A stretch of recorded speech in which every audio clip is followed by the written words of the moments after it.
Hi, folks. This is Mark by Mark A. Foster, Ph.D., for the Institute for Dialectical Meta-Realism. In this episode, I will discuss the reason why First Worldism has failed to be successful. And I will do that from the perspective of Maoism-Third Worldism, or as I sometimes call it, socialism from below, Third Worldism, Fourth Worldism.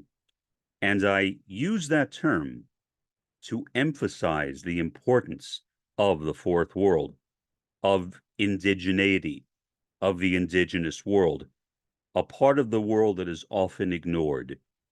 When we look at the terrorist campaign currently taking place in Gaza, we look at Gaza and we see a region which is not only third world, but which is fourth world as well. And I think the fact that it is both may give it even greater revolutionary or dialectical potential than areas that are only third world. That is my suspicion. I have no evidence to back it up, but we will see what happens. Sadly, communism or revolutionary socialism, since revolutionary socialism was started by Karl Marx and Friedrich Engels in the 19th century, has basically been a failure. Now, have there been successes? Yes. I would say the greatest success was Fidel Castro, because Cuba is a third world country. And Fidel Castro conducted a revolution, a successful revolution, to get the United States kicked out. What happened? Well, for years, the United States tried unsuccessfully to assassinate Fidel. Classically, the U.S. does not like left-wing countries. The U.S. is more tolerant of right-wing countries, but maybe not so tolerant of them either, but especially intolerant of left-wing countries. Look at how the Occupy movement was crushed by the U.S. government. Look at how the anti-Zionist protests are being crushed by the U.S. government. So there is a general hostility, it appears to me, in the United States toward the left, and even movements which are barely leftish. It is sad, because it is only the left which offers us an opportunity. From the right, what do we have? MAGA. So MAGA is the hope offered by the right. That's it. A basically redneck revolution. The idea that somehow, if we elect certain candidates, and if we support a certain platform, a very right-wing platform, then we will be free of our troubles. If we accept the conspiracy theories proposed by MAGA, we will be in good shape, or so they tell us. Sadly, that is not true. The left offers the solutions. However, it is not just any left, because the first world has failed to produce a communism that has lasted. Look at what happened to the Soviet Union. It is dead. There is no more Soviet Union. And that was the leader of the communist world. Look at what happened to mainland China. Now, mainland China was arguably third world before the revolution that was staged by Mao, but it too fell apart. Why? Well, because of the presence of the first world. I would argue that it is virtually impossible to have a successful and long-lasting communist or revolutionary socialist revolution in a world dominated by the capitalist world system, which in turn is dominated by the first world because of the tremendous power that it has. So ultimately, and I remember this, I remember Richard Nixon's trip to mainland China, where he met with Mao Zedong and basically opened up mainland China to the world and entered into an agreement whereby the United States recognized mainland China as China. And now the Republic of China was Taiwan, and it was not officially recognized by the United States. And so what that did is that allowed mainland China to have massive access to all sorts of goods and resources and supplies and tools that it simply could not access before. And so mainland China is now the second wealthiest country in the world. Clearly, even though mainland China was once a third world country, it is no longer third world. There may be some third world areas within mainland China, but the country itself, as wealthy as it is not third world anymore.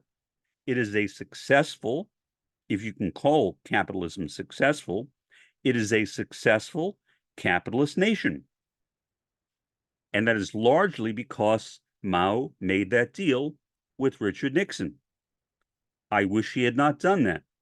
But can I understand why he did? Of course I can understand it, but I think it was a bad move on his part. And I think by making that deal with Nixon, he, meaning Mao, literally planted the seeds of the destruction of mainland China. And that is what we see today. So although there is such a thing as the People's Republic of China, mainland China is still called that officially, it is not a People's Republic. A People's Republic was the Chinese name for communism or revolutionary socialism. And what country could be further from revolutionary socialism than mainland China or the so-called People's Republic of China? So, although Marx and Engels predicted revolutions to begin in Europe at the end of the 19th century, they were wrong. There were no such revolutions. There were revolutions in the 20th century, but they did not last. And again, my argument is that is because of the presence of the capitalist world system. You cannot have an effectively functioning socialist or communist society when the world itself is dominated by the profit motive, is dominated by capitalism. So, what needs to happen is not first worldism. What needs to happen is the fall of the first world, the end of the capitalist world system, and then perhaps some third world and fourth world countries and regions may arise to stage revolutions to establish communism or revolutionary socialism.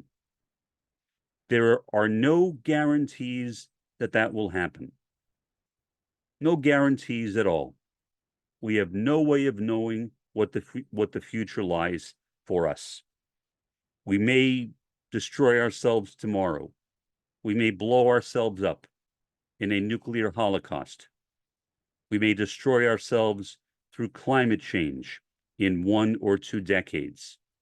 Capitalism is right now destroying the only planet that we can access.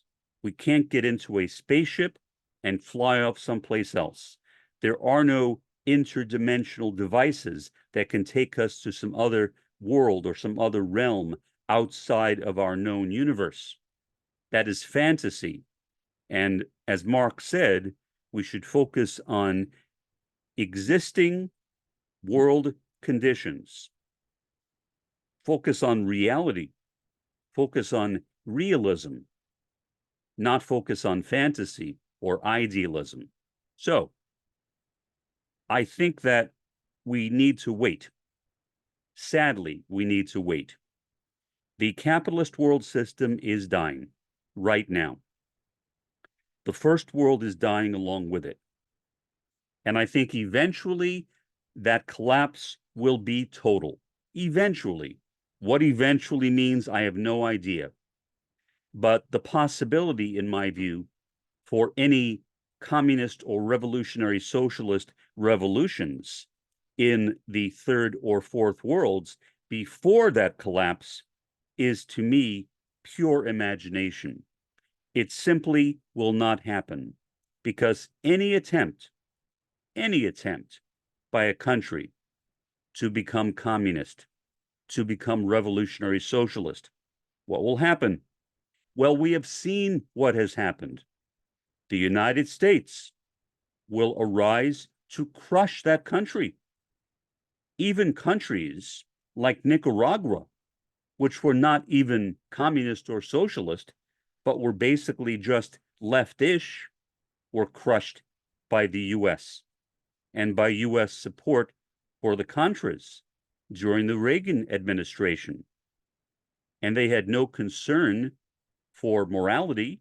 Why? Well, there were a number of operatives who worked for the Reagan administration who stepped forward to announce what they had done. What they said is that they had gone into South Central Los Angeles and sold drugs to African Americans there. And that money was then sent to the White House and used to finance the Contras. So yes, we may have had a war on drugs, and that war on drugs may have been championed by Nancy Reagan. But how serious was that war on drugs? Well, it was obviously conditional. When it came to African Americans in South Central LA, obviously it was not serious at all. The concern was toppling the government of Nicaragua. And if that required hiring people to go and sell drugs to African Americans in Los Angeles, then so be it. That is what they did. Now, these people, these former operatives, came on television on the old Donahue show, Phil Donahue show, and said that we are doing this with the full knowledge that we are admitting that we broke the law. And we expect that we might very well be arrested. Were they ever arrested? No, of course not. Why would they be arrested?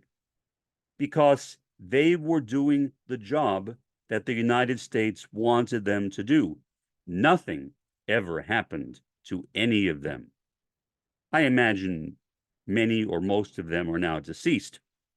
I am happy that they were willing to step forward and admit their complicity in a horrendous activity. Why they agreed to it in the first place, I don't know, but that really is none of my business. I'm happy that they did what they did. But in doing that, they demonstrated the powerlessness to establish, even in a third world country like Nicaragua, socialism or communism, or even leftishness, if that is a word, which is really all Nicaragua was. It was a socially democratic country. And even that was unacceptable to the US, even that, because it was too democratically socialist or too socially democratic for the tastes of the United States. And so the US simply crushed them under the Reagan administration. Reagan had made it clear that he despised communism. It was through his efforts that the Soviet Union fell. That was a direct result of the work of President Ronald Reagan. Now, do I think that the Soviet Union could have lasted anyway? No. The Soviet Union was already having financial problems. Again, competing with the capitalist world system is not easy. And especially at that time, post-World War II, when the U.S. had risen to the state of preeminency in the First World. How in the world could the Soviet Union ever compete with the United States? The answer is it could not, and so it fell. And in doing so, demonstrated why socialism, revolutionary socialism, or communism in the First World is really a pipe dream. It is something that we really cannot see at this time. In the future, maybe in the future, but first I think we will need to see an actual period of revolutions in the Third World, the developing world, and in the Fourth World, the indigenous world. And that will lay the foundation, possibly, for the First World, if there is still a First World, to enter into it and have their own revolutions and establish their own forms of revolutionary socialism or communism. But I am not holding my breath. I do not expect that to happen in the near future. And I think I am well advised to do that, because clearly, what we see is that the First World, however much it is suffering, still has enough energy to do tremendous damage. Look at what is happening in Gaza. Look at what is happening in Ukraine. The First World has tremendous power right now. So when that power will be reduced, eliminated, is anyone's guess. But personally, as a 68-year-old man, I must say that I doubt whether it will happen in my lifetime. I hope I am wrong, because I would like to see it. I would like to see revolutions in the Third and Fourth Worlds. But I don't think that that can happen as long as the capitalist world system and the First World which heads it is still in control of the world. For the time being, this has been Mark by Mark A. Foster, Ph.D., for the Institute for Dialectical Meta-Realism. Have a pleasant day and an even better day tomorrow.